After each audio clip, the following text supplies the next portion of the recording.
Right. ශුද්ධ වත්කම් ප්‍රවේශයට ලාභය ගණනය කිරීම ලාභය සෙවීම.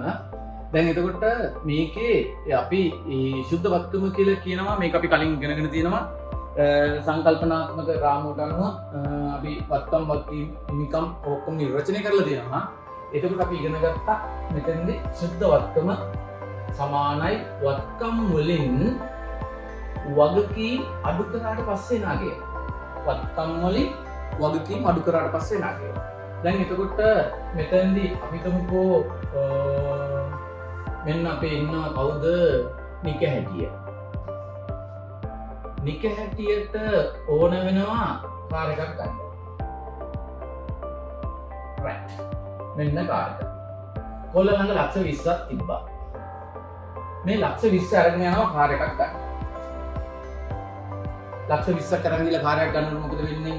මේ කාර් එක ගන්න ගියන් පස්සේ කොල්ල මෙතෙන්ට ගිහිල්ලා අඬ එනවා. ඇයි? මේ කාර් එක ඊට වඩා මදි. අපි හිතමුකෝ මෙතන තිබ්බ මුදල අපි දන්නේ නැහැ කියලා. මේක හැටිය ළඟ තිබ්බ මුදල අපි දන්නේ නැහැ.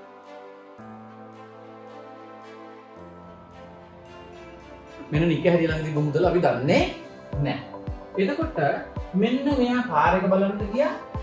කාර් එක ලක්ෂ 50යි. කාර් එක ලක්ෂ 50යි. කොල්ලා අහපුව අඬ ගෙදර එනවා. දැන් අඬ ගෙදර එනකොට දැන් මොකද වෙන්නේ? දැන් නික හැටියගේ හොඳම යාළුවා ඉන්නෝනේ සිල්වා. මෙන්න අපේ සිල්ලා අහිංසකයා. හරිද? සිල්වා කියනවා හරි නික හැටිය උඹ අඬන්න එපා. මම මේකට සල්ලි දෙන්නම්. රයිට්. සිල්ලා දෙනවා මේ කාර් එක වෙනුවෙන් ලක්ෂ 20ක්. ලක්ෂ 20ක්. රයිට්. මතකනේ?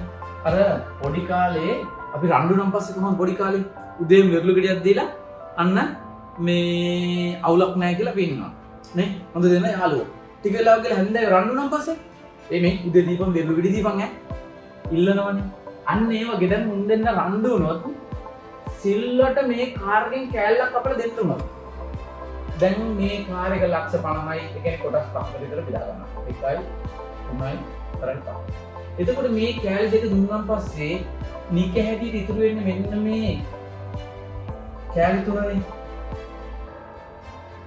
මෙන්න මේ කෑලි තුන ඉතුරු වෙන්නේ නික හැටියට. ඔන්න ඕකට තමයි බං කියන්නේ සුද්ධ වත්කම කියලා. මෙන්න මුළු වත්කම